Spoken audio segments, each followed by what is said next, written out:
السلام علیکم ورحمۃ اللہ وبرکاتہ۔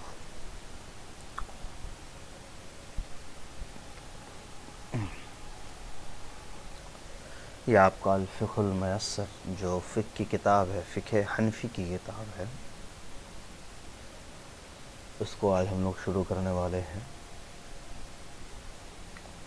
کسی بھی کتاب کے شروع کرنے سے پہلے جو اس کا اسلامی طریقہ ہے وہ یہ ہے کہ نماز پڑھ لی جائے، اللہ سے دعا کر لی جائے، اور اس کے لکھنے والے اور ان تمام لوگ جن کی وجہ سے یہ کتاب آج ہمارے ہاتھ میں پہنچی ہے، ان سب پر اس کو ایصال ثواب کی نیت سے کچھ کلمات ان کے لیے بھیجے جائیں۔ اس کے علاوہ اللہ سے یہ دعا کری جائے کہ اللہ اس کتاب کو ہمارے حق میں قبول فرمائے اور اس سے ہمیں اور انسانیت کو فائدہ پہنچائیں، نہ کہ ہمارے اگینسٹ میں یا اس کتاب کے ذریعے ہم کو گمراہ کرے۔ تو اس طرح کی کچھ نیک تمنائیں، نیک دعا کر کے اور پھر نیت کو واپس بہتر کر کے، درست کر کے کہ ہم کس کے لیے پڑھ رہے ہیں، اللہ کے لیے کیوں پڑھ رہے ہیں، اس طرح کے سوالات خود سے کر کے نفس کو سمجھا بجھا کر کے کوئی بھی اسلامی کتاب شروع کی جاتی ہے۔ بسم اللہ الرحمن الرحیم۔ کتاب الطہارت، کتاب مضاف ہے، طہارتی مضاف الیہ، پاکی کی کتاب۔ کتاب جو ہے مجموعے کو کہا جاتا ہے جہاں پر کوئی چیز جمع کی جاتی ہے۔ تو کتاب میں چونکہ بہت سارے علم کو جمع کیا جاتا ہے، اس لیے اس کو کتاب کہا جاتا ہے۔ اور کتاب الطہارتی کا مطلب ہوا کہ طہارت کے متعلق جتنی بھی چیزیں ہیں وہ ساری کی ساری کتاب کے اندر جمع کی گئی ہوں گی۔ اب چونکہ آپ دھیرے دھیرے آگے بڑھ رہے ہیں تو میں تھوڑا تھوڑا آپ کو ڈیپ لے کے جا رہا ہوں، ورنہ نارمل میں ترجمہ کتاب الطہارتی، طہارت کی کتاب کر کے میں آگے بڑھ جاتا۔ لیکن میں نے سمجھایا کہ جب فقہ میں، تفسیروں میں، حدیث میں کتاب کا مطلب ہوتا ہے مجموعہ، کہ اب یہ جو آپ چیپٹر پڑھنے والے ہیں اس کے اندر آپ کو طہارت سے متعلق جو ہے مجموعی چیزیں ملیں گی، میکسیمم چیزیں طہارت سے متعلق ملیں گی۔ قال اللہ تعالی، قال کا فاعل اللہ، تعالی اللہ کی صفت۔ اللہ تبارک و تعالی نے کہا ان اللہ یحب التوابین ویحب المتطہرین۔ کسی بھی کتاب کو شروع کرنا، اور خاص طور سے فقہ کی، حدیث کی یا تفسیر کی کتاب کو شروع کرنے سے پہلے جو ہمارے اسلاف کا طریقہ ہے وہ یہ ہے کہ وہ جس ٹاپک پر ڈسکس کرنا چاہتے ہیں اس سے متعلق قرآن کی کچھ آیتیں نقل کرتے ہیں، اور پھر حدیث کی کچھ حدیث کی عبارت نقل کرتے ہیں، اور اس کے بعد کتاب کو شروع کرتے ہیں۔ اس کے دو وجہ ہوتے ہیں، ایک تو برکت ہوتا ہے، اور دوسرا بطور دلیل جو ہے وہ پیش کیا جاتا ہے کہ ہم جو ڈسکس کر رہے ہیں طہارت کے اوپر، یا ہم یہ کہہ رہے ہیں کہ طہارت یہ کرنا ہے، وضو کرنا ہے، نماز کرنا ہے، تو ہم اس لیے کہہ رہے ہیں کہ قرآن میں طہارت کا حکم آیا ہے، حدیث میں طہارت کا حکم آیا ہے، ٹھیک ہے۔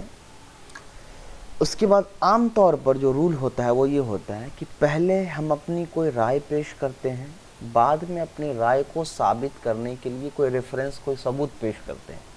پہلے ہم اپنی کوئی بات پیش کرتے ہیں، بعد میں اس پر کوئی گواہ لاتے ہیں۔ تو یہاں بھی پہلے طہارت کو لکھنا چاہیے تھا، بعد میں بطور دلیل جو ہے قرآن حدیث، قرآن کی آیت کو یا تفسیر کو لانا چاہیے تھا، حدیث کی عبارت کو لانا چاہیے تھا، پر انہوں نے ایسا نہیں کیا، بلکہ انہوں نے کیا کیا، پہلے قرآن کی آیت ہی ذکر کر دی، حدیث ہی ذکر کر دی۔ وہ اس لیے کہ یہاں مقصد برکت بھی ہے کہ کتاب کی ابتدا اللہ کے کتاب سے ہونی چاہیے اور رسول اللہ صلی اللہ علیہ وسلم کے پیغامات سے ہونی چاہیے۔ تو بے شک اللہ تعالیٰ یحب التوابین، یحب فعل ہے، ہوا ضمیر فاعل اللہ کی طرف لوٹ رہی ہے، توابین مفعول ہے، پسند کرتے ہیں بہت زیادہ معاف کرنے والے کو اور بہت زیادہ پاک صاف رہنے والے کو۔ یہاں پر اللہ تعالیٰ نے اپنے ان بندوں کو پسند کرنے کے دو ریزن بتائے کہ اللہ کس کو پسند کرتے ہیں۔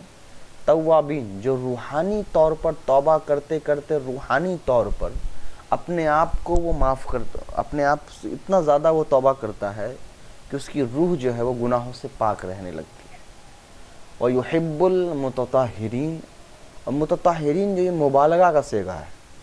مبالغہ مطلب کیا ہوتا ہے کہ ایک ہا ایکسٹرا جو ہے اس کے اندر، طہارہ اطہر یطہر سے، اس کے اندر مبالغہ ہوتا ہے. مبالغہ کا مطلب ہوتا ہے کہ جان بوجھ کر زیادتی کرنا.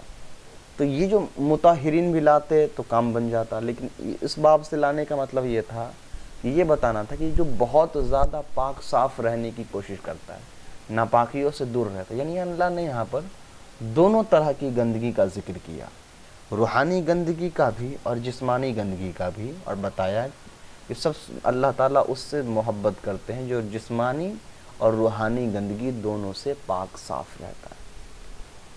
اور چونکہ یہ قرآن کی تفسیر نہیں ہے، لیکن چونکہ آج ہمارا پہلا سبق ہے تو میں چاہ رہا ہوں کہ تھوڑا سا ایک انداز سکھاؤں آپ کو کہ فقہ کو پڑھنے کا مطلب صرف نہیں ہوتا ہے مسئلے مسائل کا جاننا، اس کا مطلب بہت ساری چیزیں ہوتی ہیں. میں اتنی استطاعت نہیں رکھتا، لیکن جتنا میں ہو سکتا ہے اتنا بتانے کی کوشش کر رہا ہوں. سارے سبق کو میں ایسے نہیں پڑھاؤں گا، پہلا سبق ہے اس لیے میں نے صرف تھا تو میں نے برکت کے طور پہ اور شوق دلانے کے لیے شروع کیا ہے. اس کو سمجھیے.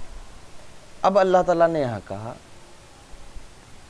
پہلے لایا توبہ کرنے والے یعنی روحانیت کو لایا، بعد میں لایا مطہرین جس کا تعلق جسمانیت سے ہے. تو اللہ یہ بتانا چاہ رہے ہیں کہ جس انسان کے اندر جس کی روحانیت مضبوط ہوگی، جو اپنے روح کو پاک کرنا سیکھ لے گا، وہی اپنے جسم کو بھی پاک کرنا سیکھے گا.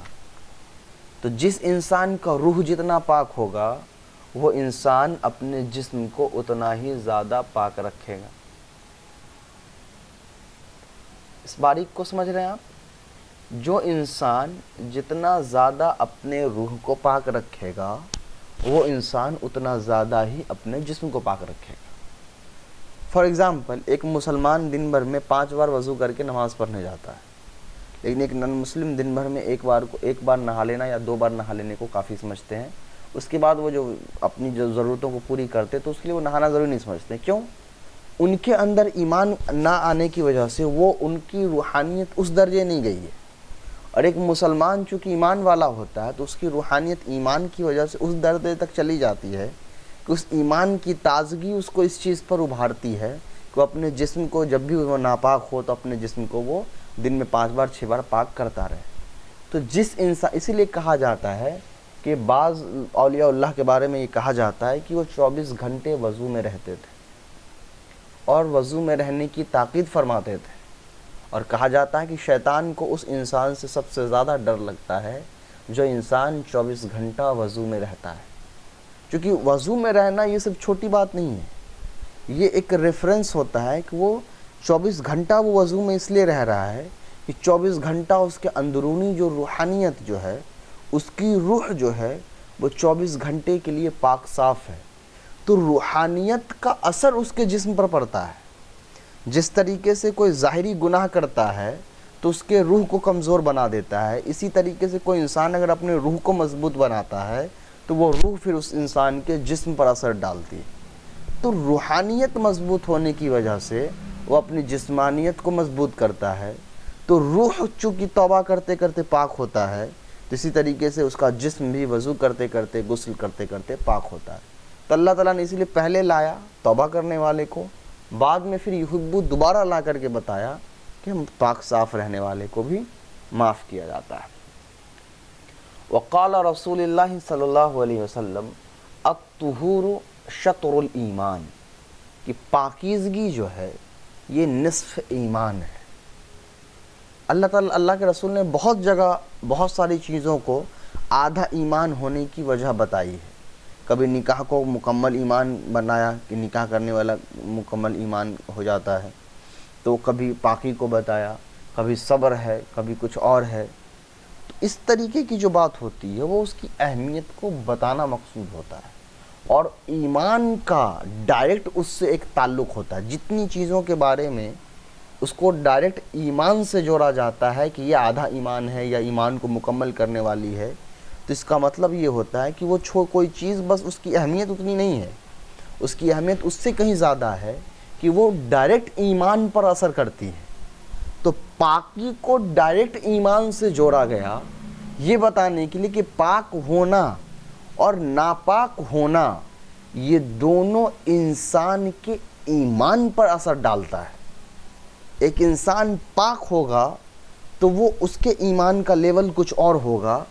ایک انسان ناپاک ہوگا تو اس کے ایمان کا لیول کچھ اور ہوگا. تو اسی لیے اسلام کے اندر پاکی کی اتنی اہمیت کو بیان کیا گیا اور بار بار پاک صاف رہنے کا حکم دیا گیا.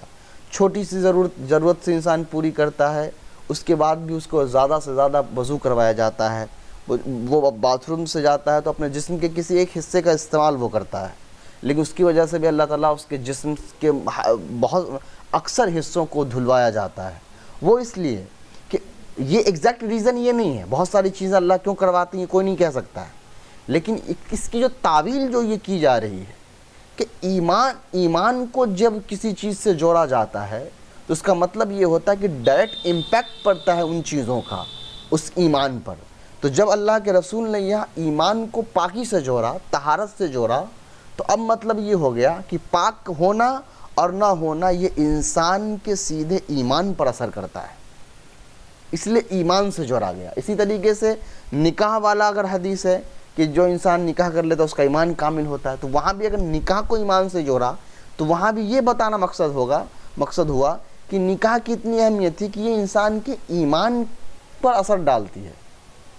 تو جن چیزوں کو بھی ایمان سے جوڑا جاتا ہے تو اس کے اچھے یا برے ہونے پر ایمان کے بھی برے اور اچھے ہونے کا خطرہ بڑھ جاتا ہے.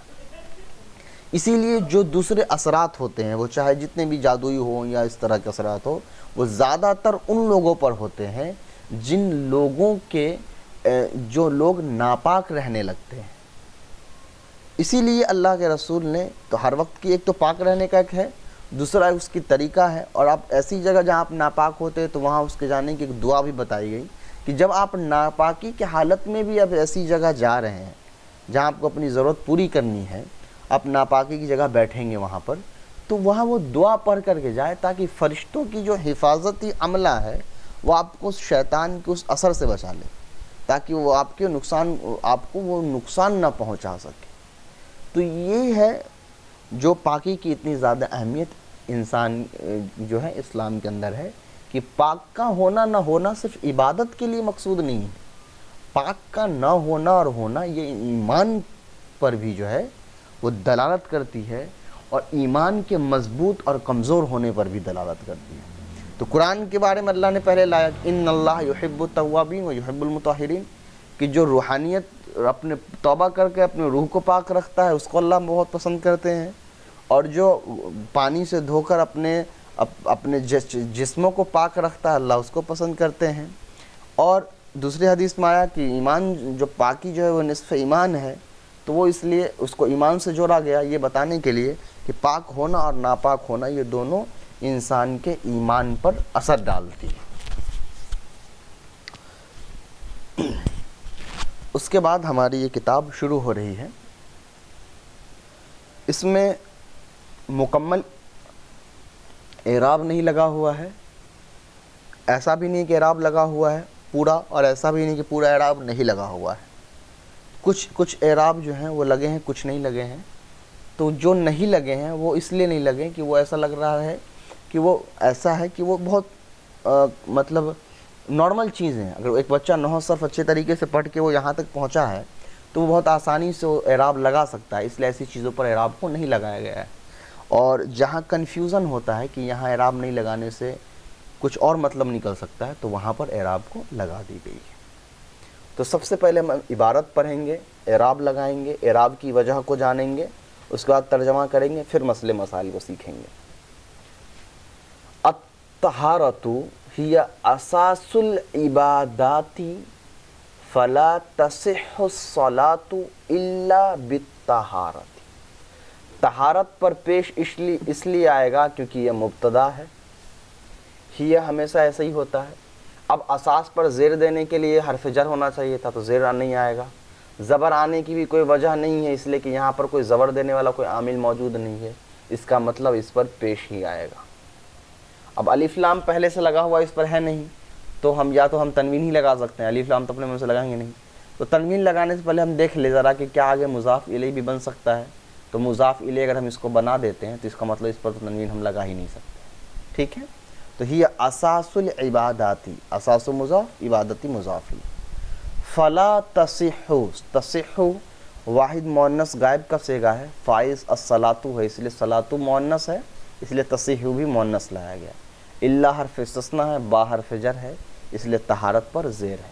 تو الطہارۃ ہی اساس العبادات فلا تصح الصلاۃ الا بالطہارۃ، پاکیزگی جو ہے یہ ایمان کی بنیاد، عبادت کی بنیاد ہے، اساس کہتے ہیں بنیاد کو۔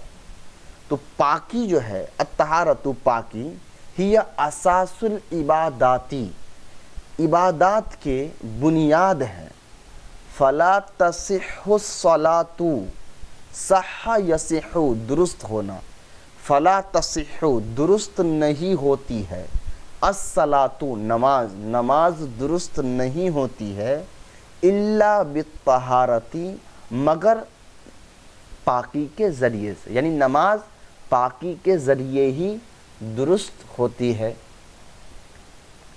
قال رسول اللہ صلی اللہ علیہ وآلہ وسلم، آپ صلی اللہ علیہ وآلہ وسلم نے فرمایا، مفتاح الجنت الصلاۃ ومفتاح الصلاۃ الطہور، مفتاح الجنت الصلاۃ، جنت کی چابی نماز ہے، ومفتاح الصلاۃ الطہور، اور نماز کی چابی پاکی ہے۔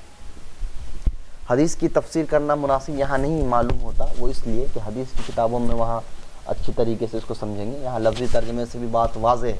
یہاں حدیث لانے کا مقصد صرف اتنا بتانا ہے کہ عبادت سے پہلے پاکی کیوں ضروری ہے۔ ایک انسان کو جنت تک پہنچانے والی چیز نماز ہے، اور جب نماز اتنی بڑی چیز ہے کہ ایک انسان کو جنت تک پہنچا سکتی ہے، تو اس نماز کو کھولنے کے لیے کہا گیا کہ نماز کو بھی شروع کرنے کے لیے طہارت بہت ضروری ہے۔ تو مطلب یہ ہوا کہ طہارت بھی بہت زیادہ ضروری ہے، تو نماز کو بہتر بننے کے لیے طہارت کا ہونا بہت ضروری ہے۔ اگر آپ پاک نہیں ہیں تو آپ نماز نہیں پڑھ سکتے، آپ کی نماز نہیں ہو سکتی ہے۔ الطہارۃ فی اللغۃ، الطہارۃ فی اللغۃ، لغت میں طہارت یعنی مطلب ہوگا الطہارۃ معناہ فی اللغۃ، معناہ یہاں پر چھپا مان لے، یعنی طہارت کے معنی لغت میں کیا ہے، کچھ بھی، چونکہ فی اللغۃ، الطہارۃ فی اللغۃ کا ترجمہ ہوتا ہے طہارت لغت میں۔ تو اب ہم لوگ اپنے زبان میں جو بولتے ہیں طہارت کے معنی لغت میں یہ ہیں یا یہ ہیں، تو آپ معنی کچھ بھی اپنے من سے لگا لیجیے، اتنی عربی تو آپ آ ہی گیا ہے آپ کو۔ الطہارۃ فی اللغۃ، پاکی کے معنی لغت میں کیا ہے، النظافۃ، صفائی، النظافۃ مطلب صفائی، طہارت کے معنی لغت میں کیا ہے، صفائی کے ہیں۔ والطہارۃ فی الشرع، فی الشرع مطلب شریعت میں، اور طہارت شریعت میں طہارت کے کیا معنی ہیں، تو تنقسم بھی پڑھ، انقسم ینقسم پڑھ سکتے ہیں، تو مطلب ہوگا تقسیم کیا ہے، اور تنقسم پڑھیں گے مجہول تو ہو جائے گا تقسیم کیا جاتا ہے۔ اعراب نہیں ہے، دونوں اعتبار سے آپ پڑھ سکتے ہیں، آپ کو جو من کرے، بیٹر یہی ہے کہ مجہول پڑھا جائے۔ تو تنقسم، انقسم ینقسم سے تنقسم، تقسیم کیا جاتا ہے، الی قسمین، دو قسموں میں۔ پہلے یہاں تک سمجھ لیجیے، ہر لفظ کے عربی زبان میں کی اپنی ایک ٹرانسلیشن ہے، ہر لفظ کے، چاہے عربی کا ہو کوئی بھی لفظ، لیکن اسلامی شریعت جب آئی تو اس نے عربی زبان کے کچھ لفظوں کو اپنے شریعت کے حساب سے خاص کر دیا۔ جیسے الصلاۃ کے معنی ہوتے ہیں دعا مانگنا، لیکن جب قرآن و حدیث میں آتا ہے الصلاۃ تو اس سے مراد ہوتا ہے ایک خاص قسم کی عبادت جس کے اندر رکوع سجدے وغیرہ ہوتے ہیں۔ تو ایک معنی جو نماز کے وہ کہاں پائے جا رہے ہیں، لغت میں، لیکن شریعت نے اس معنی کو کس لفظ میں استعمال کیا ہے، ایک قسم کے خاص عبادت میں۔ زکوٰۃ کے معنی ہوتے ہیں پاکی کے، لیکن جب اسلامی شریعت میں زکوٰۃ بولا جاتا ہے تو اس سے مراد کیا ہوتا ہے، ایک خاص قسم کا عمل جو ایک خاص مقدار میں رقم کسی کو دی جائے، یا اپنے مال کا جو ہے حصہ نکال کر کسی کے حوالے کیا جائے۔ الصوم کا مطلب ہوتا ہے رکنا، لیکن جب ہم شریعت میں صوم مطلب کیا مانتے ہیں، صبح فجر سے لے کر کے مغرب کے اذان تک کھانے پینے سے رکے رہنا۔